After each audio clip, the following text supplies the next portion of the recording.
On my 23rd birthday, I got a text that changed everything. My laptop? Gone. My savings?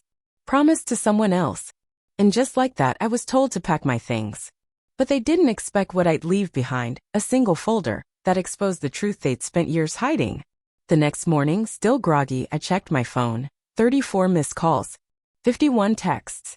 6 voicemails. My family was in full panic. "Sweetheart, please call us back. We can work this out. We love you." And that was only the beginning. Stay with me, you're not ready for what happened next. I never imagined that my 23 birthday would be the day everything unraveled. It all started with a message from my dad. "Sold your laptop. Avery needs a new phone. Be grateful we feed you." And then came the real blow. "Also, you'll cover her tuition. $7,200 by Friday." I replied with 2 words, "No chance." He fired back immediately. "Then pack your things. You're on your own."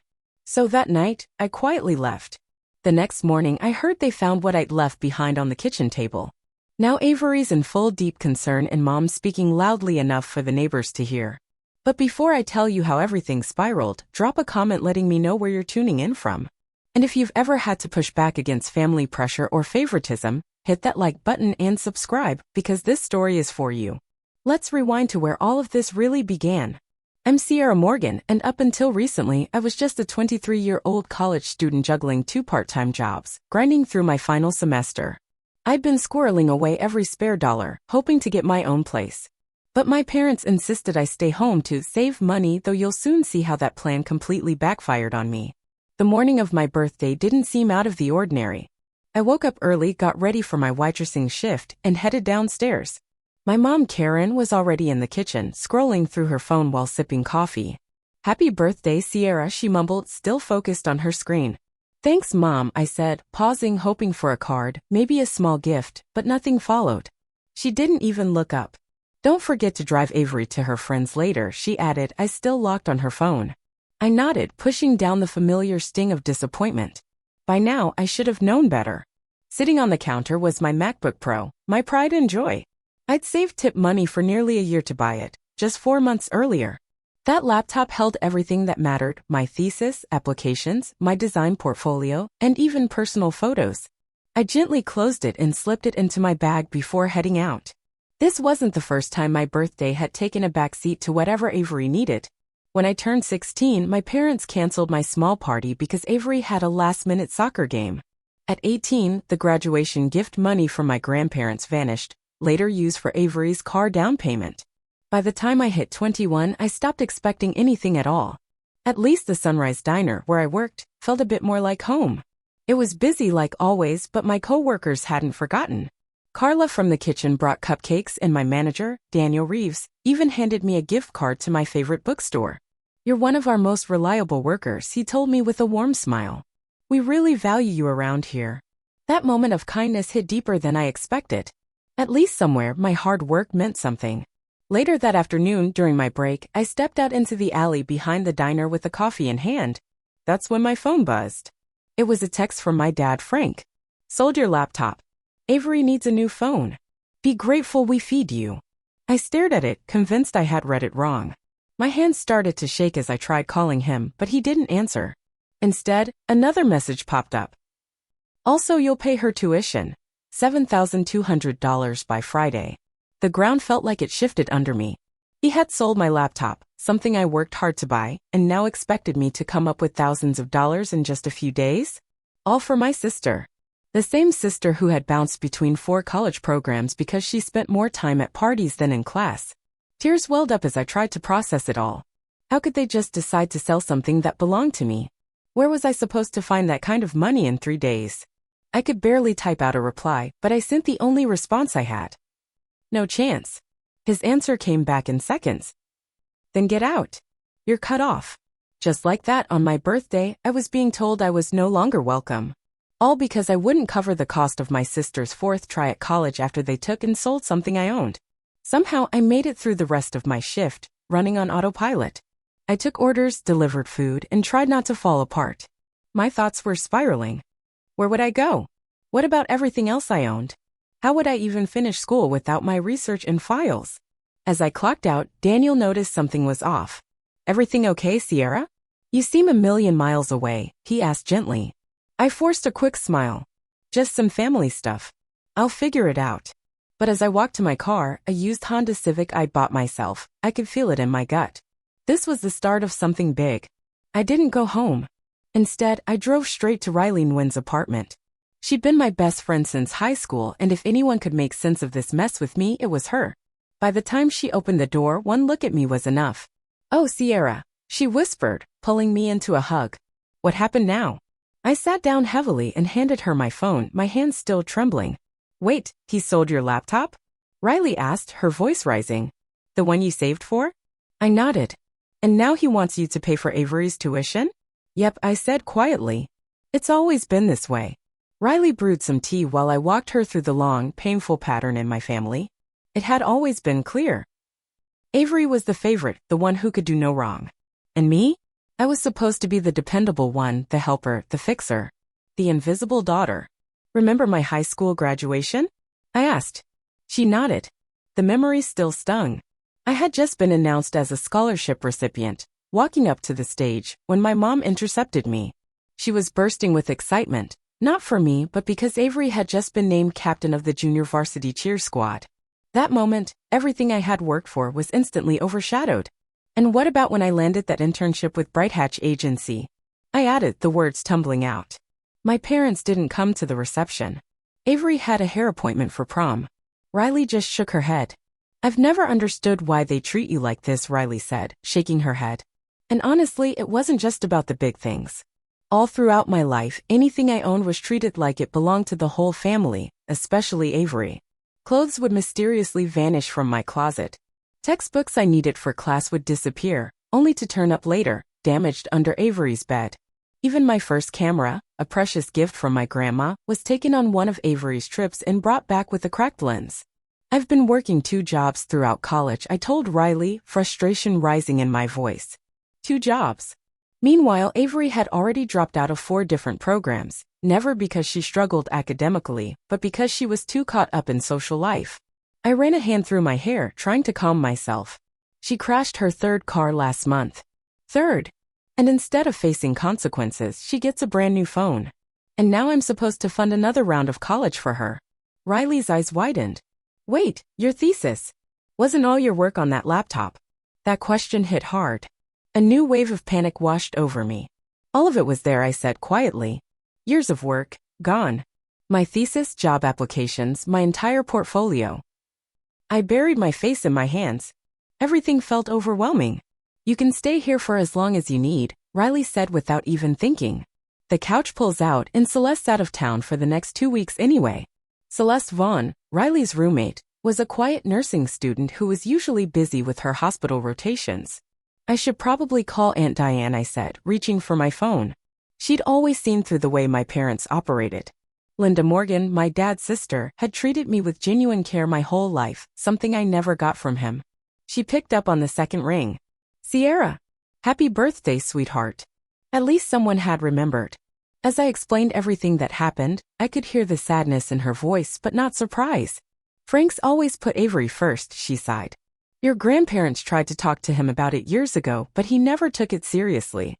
But selling your things and demanding you pay tuition? That's beyond unacceptable." "I don't know what to do," I admitted. "They told me I had to leave the house. This has been coming for a while, Sierra. Maybe it's time you finally stood up for yourself." After we ended the call, Riley and I sat at her kitchen table tossing around ideas. "You need to go back and collect your things," Riley said. "And take pictures. Keep track of everything." "I'm going to do more than that," I replied, a new determination settling in. "I need to make them see exactly what they've done." We spent hours planning it out. That night, I'd return quietly to get what I needed, but I was also going to leave something behind. Something that would force them to face the reality they kept ignoring. "Are you sure about this?" Riley asked, watching me closely. This could permanently change things. I thought of my laptop. Of all the work I'd lost. Of the money they borrowed without returning. Of every time I was told to give something up for Avery's sake. "Some things need to change for good," I said. "I'm done being the one they walk over." It was nearly midnight when I pulled into the driveway. The house was mostly dark except for the light glowing in Avery's upstairs window. I unlocked the door quietly, hoping to avoid anyone noticing. But stepping inside felt different, like I was already a guest in a place I used to belong. I walked upstairs and saw my bedroom door cracked open, light spilling into the hallway. Pushing it gently, I froze. There she was, Avery, standing in front of my mirror wearing my black cocktail dress. The one I bought specifically for job interviews. My bed was covered in scattered clothes, drawers half open and picked through. "What are you doing in my room?" I asked, trying to stay calm. She jumped a little, then quickly smoothed out the dress. "Oh, it's you," she said casually. "Just checking what fits. Dad said you're moving out anyway."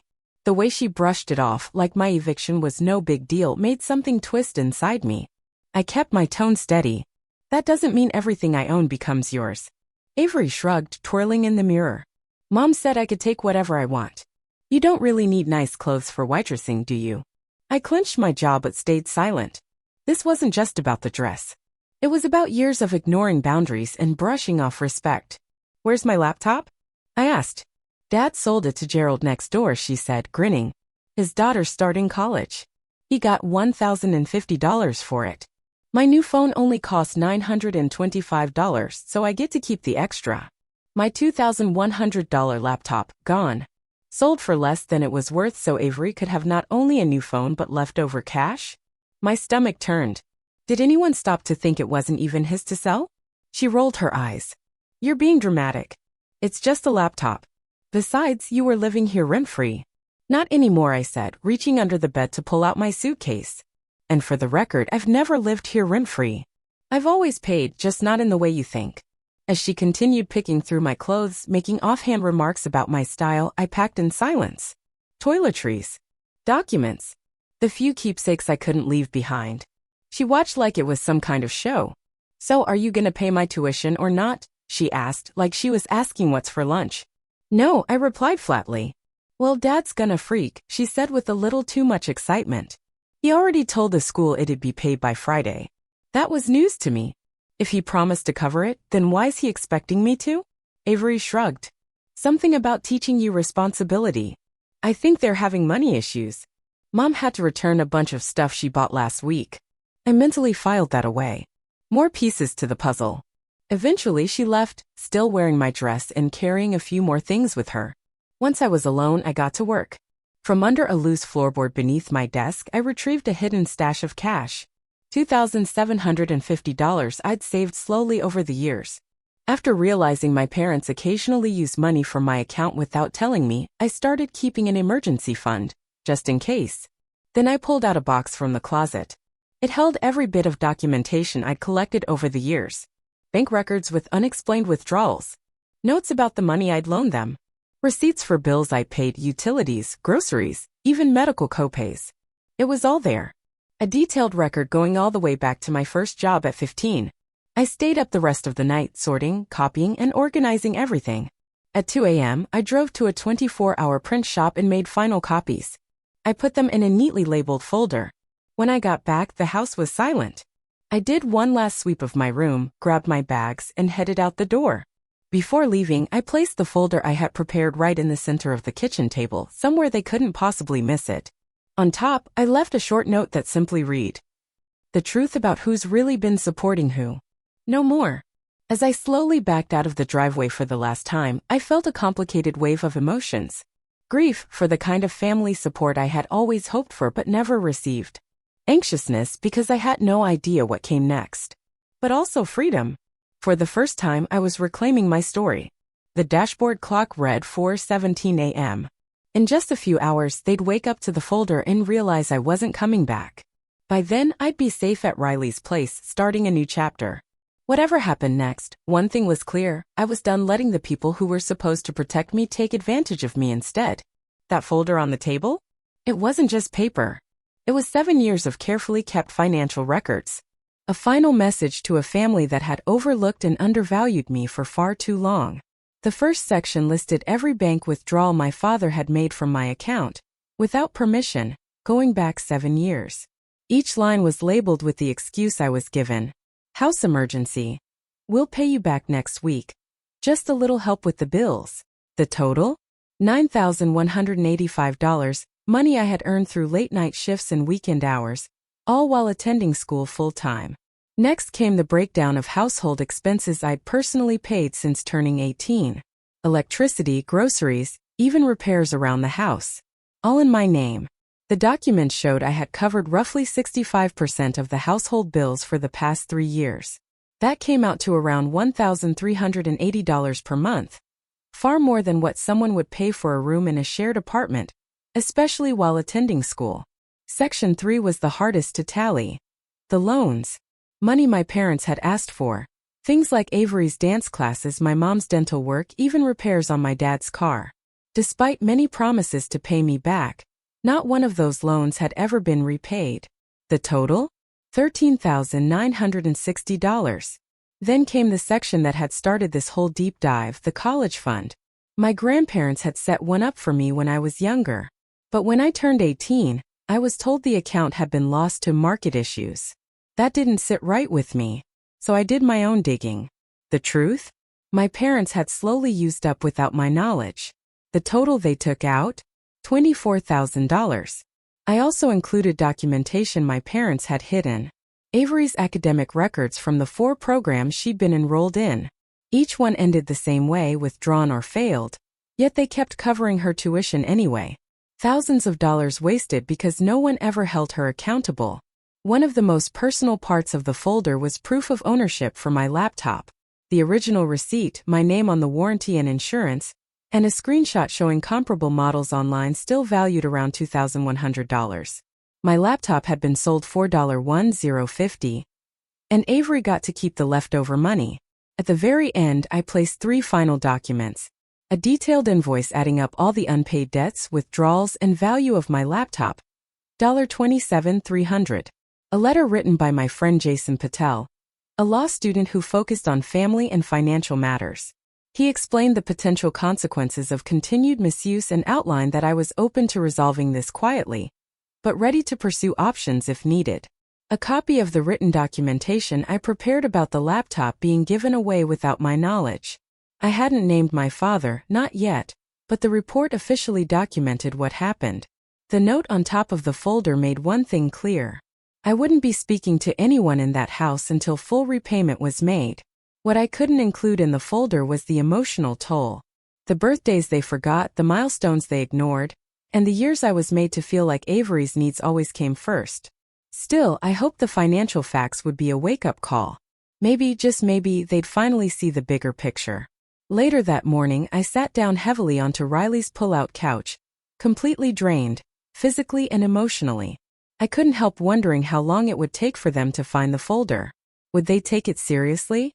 Would they finally acknowledge the truth?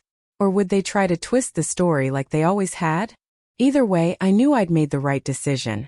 For years, I kept quiet to keep the peace. That folder was my way of speaking up, clearly, calmly, and in a way they couldn't dismiss. I turned off my phone, knowing a wave of calls and messages would be coming soon. But for now I needed rest. The fallout could wait until morning.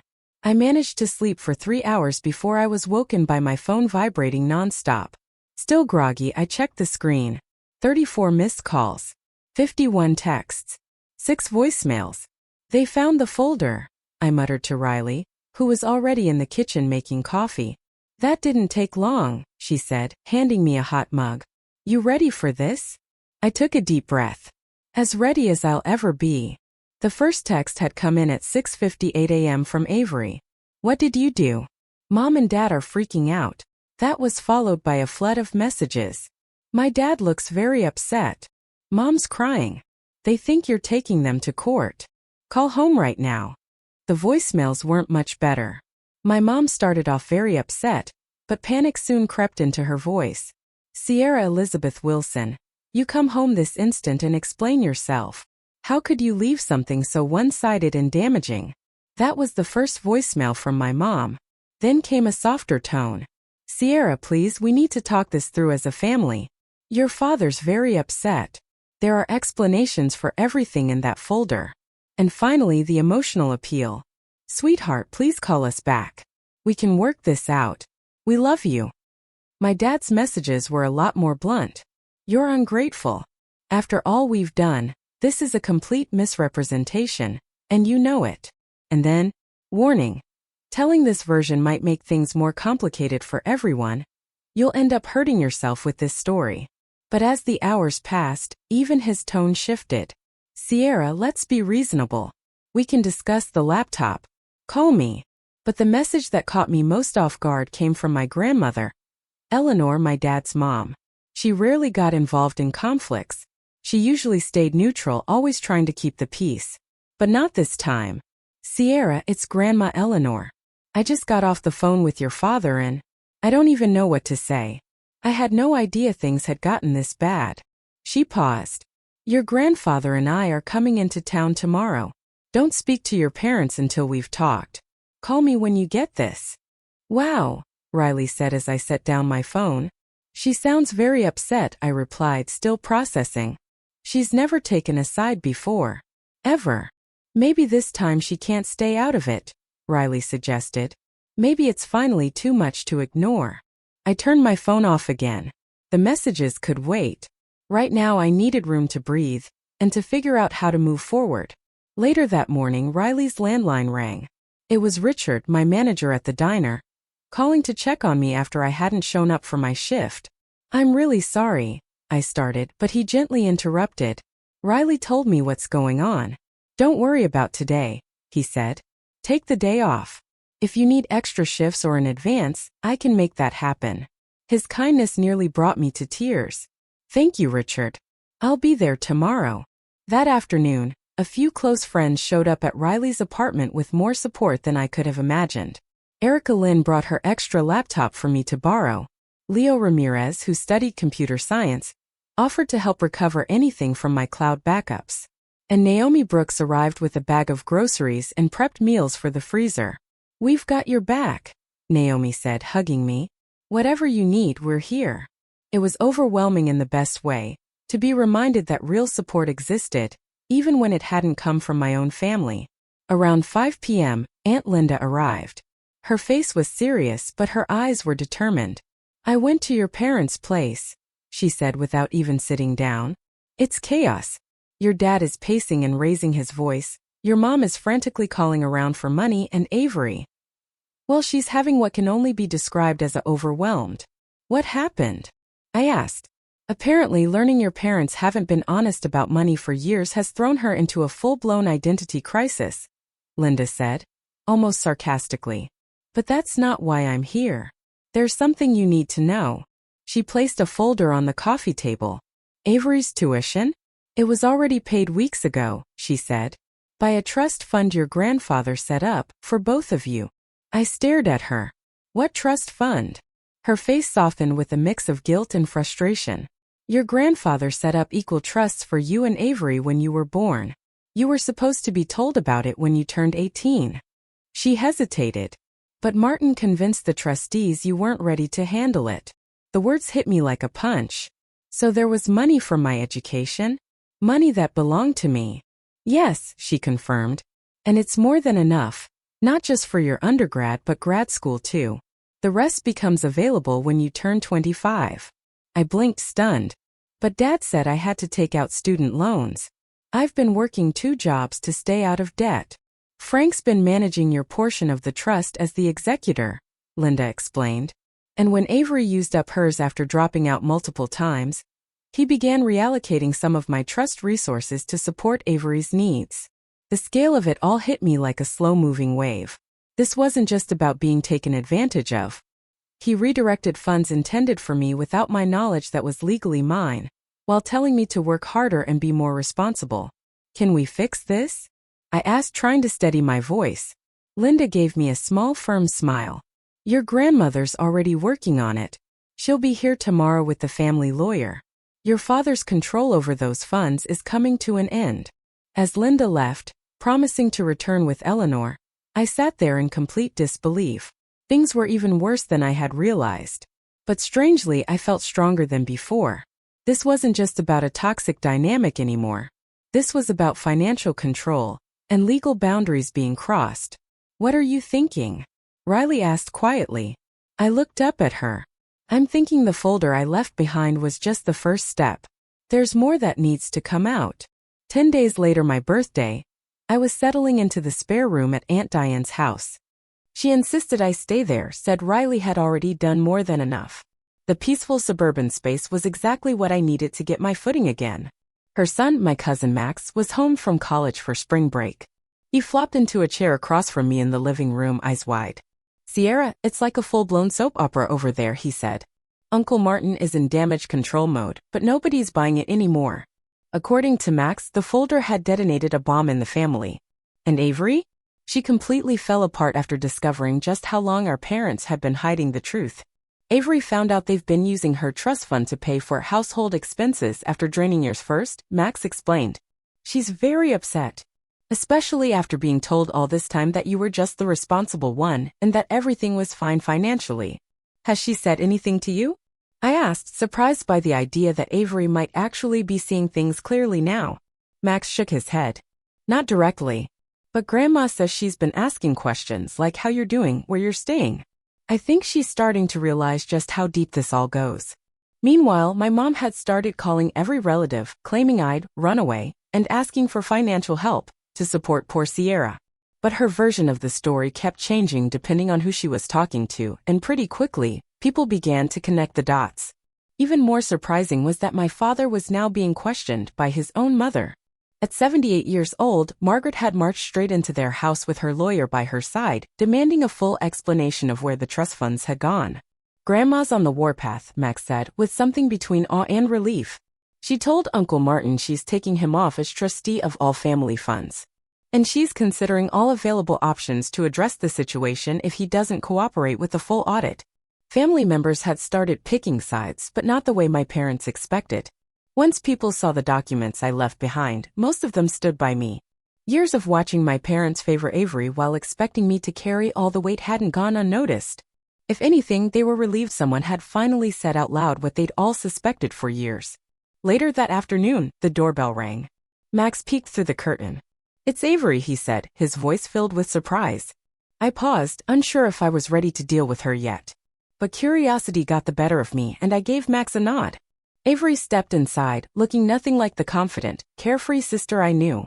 She clutched her purse tightly, her shoulders tense. "Can we talk?" she asked, her voice barely above a whisper.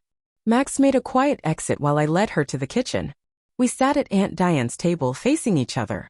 The silence stretched before she finally spoke. "I didn't know. Not about any of it." "What exactly didn't you know?" I asked, keeping my tone even. "That you were covering the bills. That Mom and Dad were taking money out of your account. That they listed your laptop." She looked up, eyes rimmed with red. "And I definitely didn't know they were using my trust fund after emptying yours." I studied her face, searching for signs of guilt or confusion. But all I saw was confusion and hurt. "They always told me you were happy to help," she said softly. "That you were just responsible. That you volunteered to work so much because you wanted to support the family." "I never volunteered," I replied quietly. "They told me it was my responsibility while telling you to just enjoy being a teenager." Avery flinched. "I know how it looks. Like I was selfish and just didn't care. And maybe part of that's true. But I swear I didn't know they were putting everything on you." For the first time, I started to see that Avery had been misled too, just in a different way. While I'd been made to carry the weight, she'd been sheltered and kept dependent. "Why did you fail out of those programs?" I asked suddenly. She blinked, caught off guard. "I hated them. Business admin, pre-law, accounting, none of it felt right. But Dad insisted those were the only degrees worth paying for." "What did you actually want to study?" She hesitated. "Education," she admitted. "I want to teach. Like elementary school." That surprised me. I'd always assumed she dropped out because she wasn't trying. I never considered she'd been pressured into paths she didn't want. "Why are you here, Avery?" I asked. She let out a shaky breath. "To apologize. And to return this." She reached into her purse and slid an envelope across the table. Inside was $925 in cash. "For the phone," she said. "I didn't know Dad sold your laptop to pay for it." I stared at her. "What did you think happened?" I thought it was a reward. That they bought it for me because I did well on my midterms." She laughed, but there was no humor in it. "That's what they told me. That it was a gift for my hard work. I didn't know it came at your expense." Before I could say anything, we were interrupted by the sound of screeching tires. I looked out the window and saw our parents' car pulling into the driveway. They followed me, Avery said, eyes wide. I didn't tell them I was coming. I swear. Seconds later, we heard knocking insistently at the front door. They were loudly demanding that I come outside. Avery turned to me, panicked. You don't have to deal with them, I told her, calm despite everything. If they won't leave, we can call the police. The police? She asked, stunned. They can't just show up and make demands, I said. We're adults. If Aunt Linda doesn't want them here, they're trespassing. Right on cue, Linda walked in with a grocery bag in each hand. She took one look at the scene and set the bags down. I've got this, she said, and walked straight to the door. I couldn't hear every word, but her voice was firm. When my dad started to raise his voice, Linda calmly pulled out her phone. 5 minutes later, a police car pulled up. The officer spoke with my parents for a few minutes. Eventually, they got back in their car and drove away, but not before my dad turned and shouted. This conversation isn't finished, Sierra. What he didn't realize was he was right. It wasn't over, just not in the way he meant. As their car pulled away, another vehicle parked right behind them. A man stepped out, carrying a briefcase. That's Grandma's lawyer, Avery whispered. The man approached the house and handed Linda an envelope. These are legal documents for Sierra Morgan, he said. Inside was an official notice. An emergency hearing regarding the trust funds had been scheduled for the following week. The court requested my presence along with my parents. The fallout in our family had officially reached a turning point, and there was no going back to how things were before. But as I watched Avery silently studying the legal documents with a complicated mix of anxiety and relief, I couldn't help but think maybe that was for the best. The week after everything unfolded at Aunt Diane's house was a whirlwind. I poured my energy into rebuilding, starting with securing my finances. Thanks to a recommendation from Grandma Eleanor, I met with Monica Hale, a financial advisor who specialized in recovery and asset protection. Your situation is more common than you think, Monica said gently as she flipped through my documents in her downtown office.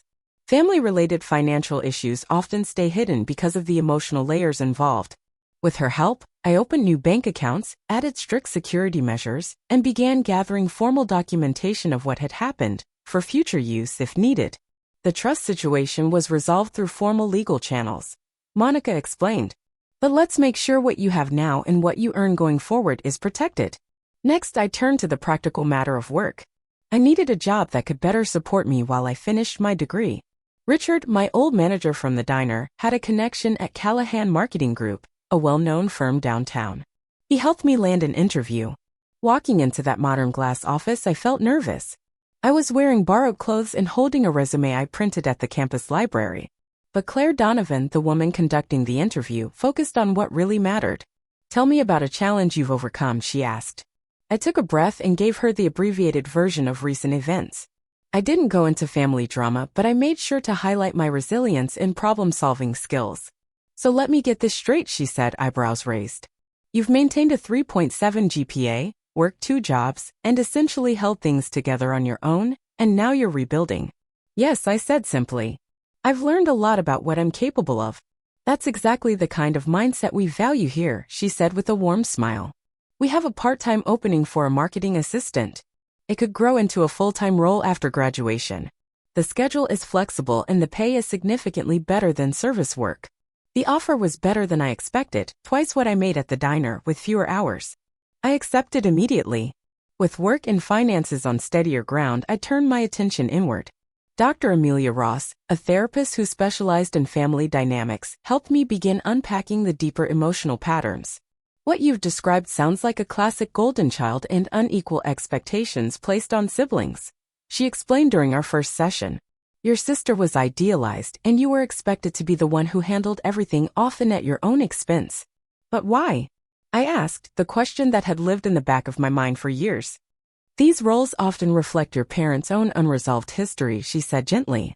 It's rarely about the children themselves. They created these roles because it served their needs, not yours. Understanding that didn't make the pain disappear, but it helped me let go of the belief that any of it was my fault. I hadn't been inadequate. They had been dysfunctional. And then something I never expected happened. Avery became part of my healing. She started visiting regularly. And each time, she opened up a little more, offering pieces of the puzzle I'd been missing. Did you know Mom and Dad have been in debt for years? She told me one afternoon. Dad made some risky investments. That's why they were using our trust funds to cover gaps. That explains why they were always borrowing from me, I said, more pieces clicking into place. Avery leaned in, lowering her voice. And here's the wild part, I found emails. Between them, they were actively trying to keep us from talking about money. They didn't want us comparing notes. That realization hit hard. They kept us apart and discouraged us from talking about money, keeping us disconnected so we'd never discover the truth. What are you going to do now? I asked her. I'm reapplying to school, she said, her voice steadier than I'd ever heard it. Elementary education. Like I always wanted. Grandma's helping me figure out the financial side. It was strange but hopeful to see this new version of Avery. She was no longer just reacting to our parents' influence. She was starting to make choices for herself. For the first time, I let myself believe we could have a real relationship, based on mutual respect, not competition. Things really started turning around when Grandma Margaret offered me an apartment in a building she owned downtown. The rent's discounted family rate, she said with a wink. But still enough for you to keep your independence. The location was perfect, close to both campus and my new job. The day I moved in, my new neighbor across the hall, Noah Bennett, introduced himself. A freelance graphic designer who worked from home, he offered to help carry a few boxes. Moving's the worst, he said with a grin, hoisting a box of books. But fresh starts? Worth it. There was something easy about Ethan, kind, unassuming, and no pressure. We exchanged numbers, just in case, which quickly turned into texts about favorite books in nearby coffee shops. 2 weeks later, I received a package I hadn't expected. Inside was my old laptop, fully intact. A note was tucked inside. Gerald next door felt awful once he found out what really happened. I reimbursed him, and he was kind enough to return it. Some people still do the right thing. Grandma Eleanor. I opened the laptop with shaky hands. Amazingly, most of my files were still there, my thesis, photos, work samples. The relief was immediate. It felt like a symbol, like a part of me had been given back. With the laptop returned, I met with my thesis advisor, Dr. Nadia Blake. I gave her a brief, factual summary of the recent events. Family emergencies happen, she said, completely understanding. You'll have an extra month to finish. That should help you get back on track. As my life slowly started coming together again, I decided to mark the new beginning. I invited a small group to my apartment for a casual dinner, my first time hosting anything that felt truly my own. Riley, Aunt Diane, Grandma Eleanor, Avery, and even Noah came over for pasta and salad. And for the first time in a long time, I felt something I hadn't expected, peace. As I glanced around the table at the people who'd stood by me during the most difficult chapter of my life, a wave of gratitude washed over me. My parents weren't there, but for the first time, their absence didn't sting. In fact, it felt like a weight had been lifted. I'd like to propose a toast, my grandmother Margaret said warmly, lifting her glass. To Sierra for having the courage to speak her truth and the strength to start again. And to fresh beginnings for all of us. As we clinked our glasses together, I realized something important. My birthday hadn't just marked the end of one season. It had quietly opened the door to something far more meaningful. A life grounded in honesty, mutual respect, and real support. To new beginnings, I echoed, my heart lighter than it had felt in years. Make a wish. Riley called out cheerfully as I stood in front of my birthday cake, 24 candles flickering gently in the cozy warmth of my apartment. It had been exactly 18 months since the birthday that turned everything around. Looking around the room at Riley, Diane, Grandma Eleanor, Avery, Ethan, and a handful of new friends from work, I felt overwhelmed by how far I'd come. I shut my eyes, took a slow breath, and blew out the candles to the sound of cheerful applause. What did you wish for? Avery asked with a grin, her fresh pixie cut reflecting just how much she changed too. If I tell you it won't come true, I joked, smiling. But truthfully, I hadn't wished for anything specific. For once, I genuinely felt content. The past year had tested me, but it had also helped shape me into someone stronger. I defended my thesis and graduated with honors, despite a rocky start. Right after that, Callahan Marketing offered me a full-time job, complete with benefits and room to grow. And maybe most importantly, I'd surrounded myself with people who truly cared about me. Speech! Someone shouted. Richard, my former boss turned good friend. He and Carla, who he'd recently promoted to assistant manager, had both played huge roles in helping me adjust to living on my own. I laughed but played along, lifting my glass. A year ago, I never could have pictured this moment. Surrounded by love, support, and genuine joy. Thank you all for being a part of this journey, I said. I'm especially grateful for second chances and new beginnings. My eyes lingered on Avery, who met my gaze with a warm, sincere smile. Of all the changes this past year, our relationship had transformed the most. After years of rivalry stirred up by our parents, we were finally learning how to be real sisters. Avery had enrolled in a state university's education program, and she was thriving. She was living in the dorms, experiencing independence for the first time, and realizing she actually enjoyed studying when it was for something she cared about. 2 months ago, on my birthday, she handed me a check for $7,200. It's to cover the tuition Dad made you pay, she said softly. I can't accept this, I told her, stunned. It's not from them, she explained. It's from me. I've been saving everything from my teaching assistant job. I know it doesn't fix the past, but it's a start. That moment touched me deeply, not because of the money but because it showed how far she'd come. She was trying. She wanted to make things right. The legal matter with our parents had wrapped up about 7 months earlier through a settlement. While the details were confidential, the outcome ensured that what remained of our trust funds would now be managed responsibly. Our parents were required to repay a significant amount and participate in financial education programs. Denise had reached out a few times, cards, voicemails, emotional messages. I miss my girls, she'd say. We're still a family. But her words always sidestepped accountability, as if everything was just one big misunderstanding instead of a pattern that spanned years. Frank, on the other hand, remained defensive. He insisted he'd done everything for the good of the family, and claimed I was the one who caused division by bringing everything to light. He refused to join any family counseling efforts and continued placing blame squarely on me. I drew clear lines. I'd only consider reconnecting if there was real acknowledgement of what had happened, followed by meaningful change. So far, neither had happened. Grandma Margaret had become a steady, comforting presence in my life. She called me every week, visited often, and made both Avery and me feel seen in a way we never had growing up. She also shared stories, family memories and truths we'd never heard before, the kind our parents had always kept hidden. Your grandfather would be so proud of you both, Grandma Margaret would often tell us. You're standing tall, carving out your own paths. As the birthday celebration carried on, I caught Ethan's eye from across the room, and he gave me a warm smile. What started out as simple neighborly kindness between us had quietly grown into something deeper. We'd taken our time, both a little cautious about diving into anything too fast, but the connection had always been there. On our very first official date 4 months back, he admitted he'd been drawn to me since the day I moved in. There was something about you, he said. Even with everything going on, you stayed focused, grounded. It really stood out. Now he was a steady, comforting presence in my life. He supported me without crowding me, and showed kindness without expecting anything in return. It was a complete shift from the give-and-take dynamics I'd been used to growing up. Later in the evening, after the cake had been served and gifts unwrapped, guests were chatting in little circles around my apartment. That's when Grandma Margaret gently pulled me aside. I have something for you, she said softly, slipping an envelope into my hand.